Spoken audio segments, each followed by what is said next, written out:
because we're growing and the way that we've expanded, it's very easy to lose sight of your spend. So at the moment, we're actually being very conscious with how much we're spending. As you gents know, Auto Trader is such a large proportion of our overheads each month.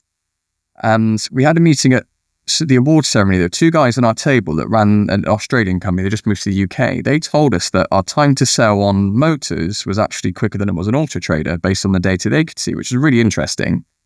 So it got us thinking about Auto Trader. We watched the podcast about reducing the fees, and we've actually jumped down from the super package to the starter pack. So we got 23 days, I think, we go live on a starter pack.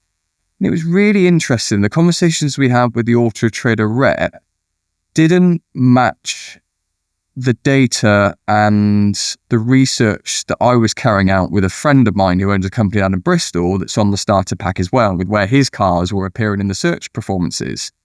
So yeah, we've stripped that back, and I reckon that's going to save 50 grand a year for us. I have to admit, I'm loving this. I'm loving this. Every time we're talking to people at the moment, they're all going, do you know what? I've just done it for so long, it's time. I just wind it back and see what the real impact is. Because I think they've cooked their goose. I might even do a video on this. I think they've absolutely cooked the golden goose, Auto Trader, with this 8% hike recently. Because everybody was a bit naffed off with it already, but they've just pushed it over the edge. They've added no more value. This is purely for shareholders, to try and keep the numbers up for shareholders. It's not for the dealers. They've added no value to it. I challenge them to come on and tell us otherwise. They've added no value for this extra 8%. They've just gone, it's like the COVID tax where everybody thinks they can just keep pushing up price and get away with it. And I'm loving people coming on saying, because I use it very, very little. I don't even have a pack on Auto Trader. I just list a car occasionally as and when I want to. And I really encourage everybody to go out and give different things a try. Give motors a try, give Car Guru a try, push your social media. Again, I've said this on the podcast so many times. You think how much you're spending on Auto Trader and how much one employee who pushed harder on your social media would cost in comparison. They will pay for themselves. And it frustrates me. And when I had a corporate job, I'd so often go into businesses, big businesses, and marketing was given to the young lady in the office who also does a bit of the telephone calls and a bit of the paperwork or whatever. It wasn't considered an actual proper business expense where you should get a dedicated person into it. I mean, the returns you'll get in comparison to spend on Auto Trader, I'm telling you, will be tenfold. So yeah, I'm loving people coming on, hearing people saying this, and I encourage. And imagine what Auto Trader would do. I know it's a really risky business move, but imagine if everyone out there was to go to starter pack. I mean, I know it's not feasible for everyone to go to starter packs, but if everybody reduced their package down, the meetings that would be had at Auto Trader, the conversations that would be started up. So yeah, I'm sorry, I've gone off a bit. Well, not necessarily off track there, but I'm loving hearing that you're doing that as well. Yeah. We're hearing it from Joe. How often are we hearing people doing this at the moment? I'm talking big 300 car plus players. Auto Trader Jamie, fallen into Sheik. the trap of like the frog in the boiling water, haven't they? It's been going up and up and up, and the returns have been diminishing, and there's a few weird things that happen with Auto Trader that I'm like, I don't really feel like I'm getting my full money's worth with this. You keep going, it's like the best place, in a sense, it is the best value for the whatever you get. It has been up until now, and everyone's going, car dealers, read the room. Car dealers were going through some tough times after a couple of good years. The demand has been like teetering off, and Auto Traders there saying, yeah, we made an extra 160 million last year. By the way, I know you've been struggling, but prices are going up. And also, just to let you know that although they don't pay us anything, and you do, customers are our number one priority. So we're changing the layout so it looks shit and it doesn't show your business name in the pictures. We're, leaning into the price markers, so you can't choose your own prices for your car. We're in control of that. We're going to try and jump on top of handling all your deals for you, putting all your finance packages together and giving the customers part exchange prices, so you can't even dictate that. But by the way, we're also putting it up 8%, and the amount of people are just like, fuck this. This is bullshit. And it's just, the results just aren't there. No. And the price markers, I don't understand, because to a consumer's point of view, you look better off by selling a car cheaper and not prepping it better. Like, as we know, the cheapest car you own is the cheapest car you buy. So it's like you're almost penalised. If we do cam belts, we prep the cars properly. If my car's 500-600 quid above the next car, but it serves its fair price, but the car below needs £1,000 worth of work in the next 6 months, you're still 400 quid better off by buying my car. But Bang on, you're not Tom. trading. Bang on. So the start. If they're looking out for the customer, start showing a car in value wise, take into account whether it's got a brand new MOT. Maybe that's a different one because some of the MOT points out, but take into account if it's just had a full services included as part of the package. If there's a cam belt, I mean, you're looking at two EcoBoosts, both 2015, both 100,000 miles, and yours has had a belt. That's a £1,200 job. Let's start factoring that kind of thing into pricing. Yeah, absolutely. Length of the warranty. I'm giving 3 months. You're giving 6 months. Let's start to factor that kind of thing in. I know there's probably a lot of having to check that people are actually really doing this stuff. But if you're really putting the customer first, the customer doesn't want to like the old bollocks you're giving there. You give them proper consumer advice and proper value indicators. I'm bang on with you there, Tom. Because the trouble is, I say that as well. We have to have that conversation, don't we? They come in and they try and knock you down on price, and you say, "Well, hang on, the car. There's one down the road at this price point." That, well, are they going to do the cam belt? Are they going to even do an oil and filter on it for you before it goes out the door? How long is the warranty? What does the warranty cover? So yeah, that's the kind of things to add value. I'm thinking this is just this period of time now. If you're watching this and you're working for Car Gurus or you're working for Motors, you should be shooting fish in a barrel right now. Yeah. Get on that. Well, they are. I mean, blur. Motors are sending out have 30 days on us for free, no commitment, no whatever. We've just signed up with Motors properly. Yeah, they're like, just come and give us a go for free completely and see what happens. I started out on Motors and thought they were really good. That's all I ever used because, like everyone else, I just thought Auto Trader is just too expensive.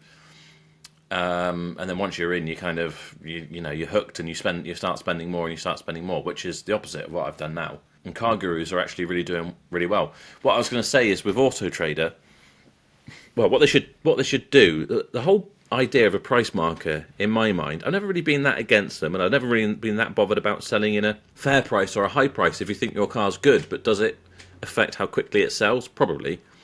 But a price marker is like it's just a defunct idea. You need a value marker. That would take into account, wouldn't it? It seems really good value against other ones that are maybe lower mileage. You got a good value car here. Like you say, if you took into account the servicing, the MOTs, the number of owners, if that's an issue to you or whatever.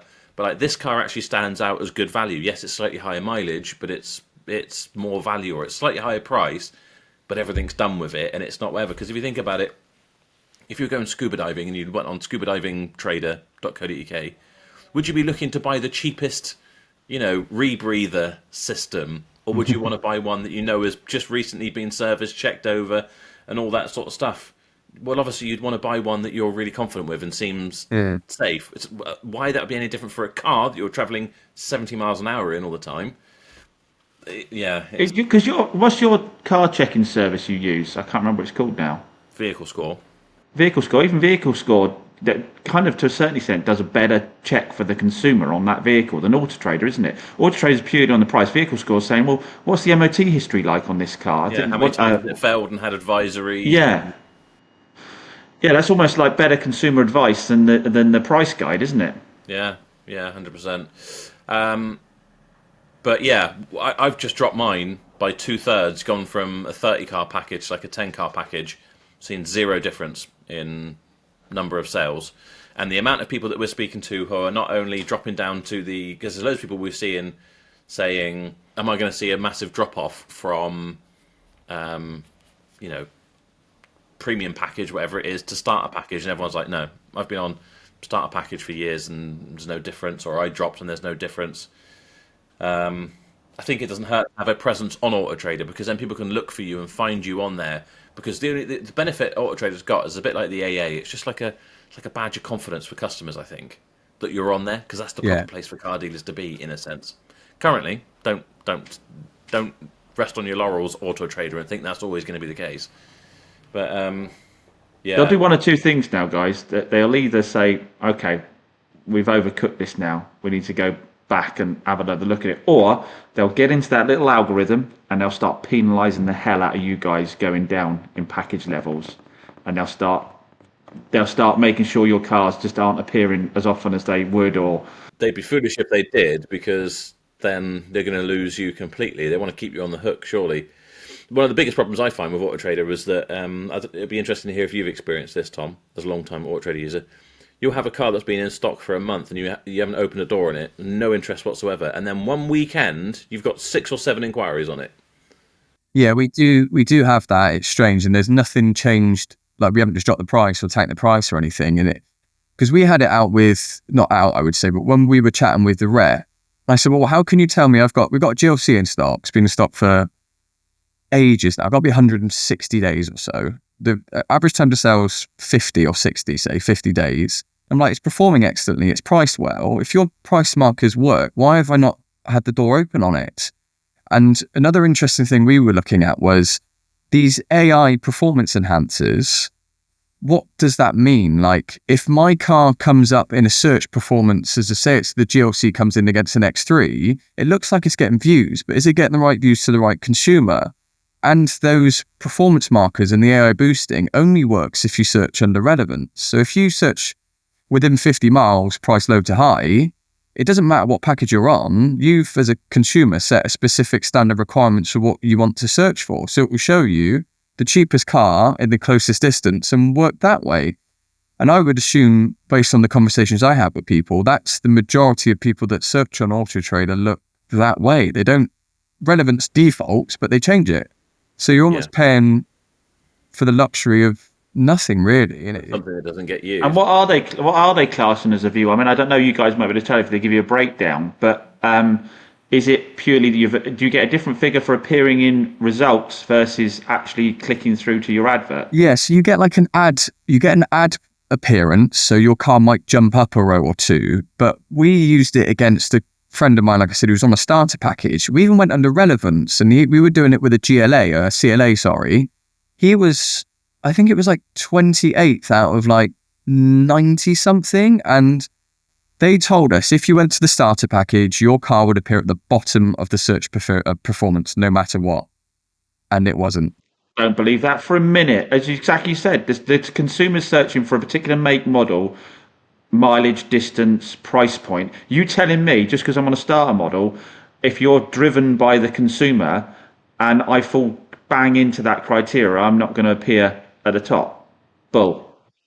Yeah, of course, it just makes no logical sense at all. Because otherwise, what you're saying is, what you've told me about the customer being first is total rubbish. It's who's paying me the best is first. I don't even think it's that, because I think if everyone's on the super package, say, or whatever people are on now, what makes it that different? So we're on the super package.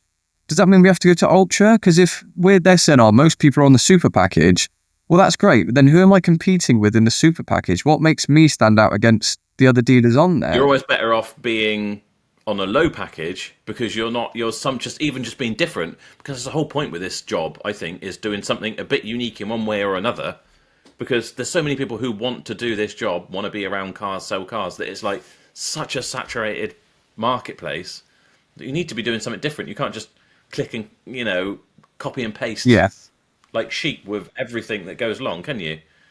But yeah, for me, the smoking gun is the fact that you don't get any inquiries, then all of a sudden you get loads of inquiries on one car on one particular day, because that's not. Well, that proves to me that the algorithm's saying if a car is clicked on, the next person searching for a similar model will see that car first. That's why you're getting multiples. That's the way most algorithms work. Basically, if someone's looked at it before, and someone's looking for similar things, it's going to display that first because it wants the end result of the viewer seeing what was the most interesting. So they're assuming that because you were interested in that one, the next person coming along is going to be most interested in that one as well. That's why you get multiple in one go. That's the way these systems are designed. That's not a. Maybe they're being too clever for their own good. Do you know what I mean? Because just leave it as a level playing field.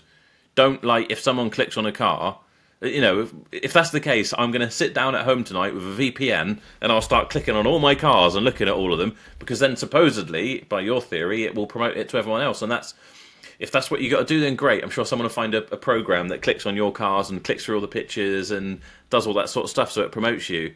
If you just leave it as a level playing field without trying to be so bloody clever, it might work better. Tell you what, Auto Trader better move quick, because if everybody jumps on board with what we're suggesting here and they start to see the results on it, they ain't going to get them back again. They're not going to get them back in without a massive price I cut. have to do something drastically. I do, because it's a lot of chat in the dealers group and between dealers. Everyone's unhappy with it at the moment. It's interesting because it started off, everyone saying, oh, everyone complains when the price hike comes around because it comes around every January.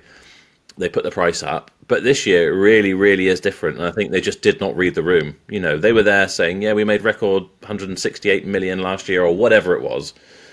And dealers haven't been having the easiest time. And they're like, oh, we're going to put the price up and, you should thank us for it. Yeah, I think This is the problem with CEOs asking for eternal growth on this will be the businesses. toughest period they've probably had for a little while. Because it's probably been the toughest period for their customers, car dealers. And it's at the same time that Google Cars has come about. Whereas I still haven't got the Google Cars rocking and rolling yet. But 67 Degrees are going to administrate it for me for 150 quid a month. And they were like, yeah, I think with 30, 40 cars, 500 quid a month is going to be more than enough for advertising. When you think about my Auto Trader bill for 30 odd cars was about £5 a month. It's just savagery. It's ridiculous. I would rather lose some sales. I mean, realistically, let's think my bill was £5 a month. I've dropped it down to, it's probably about 1,500 quid a month now with Auto Trader. So if I lost 2 or 3 sales, I'd almost rather lose 2 or 3 sales, be not that far off where I was beforehand in terms of profit and loss, and not be lining their pockets just for the sake of it. It's almost like taking a little mini stand, isn't it? A little revolution.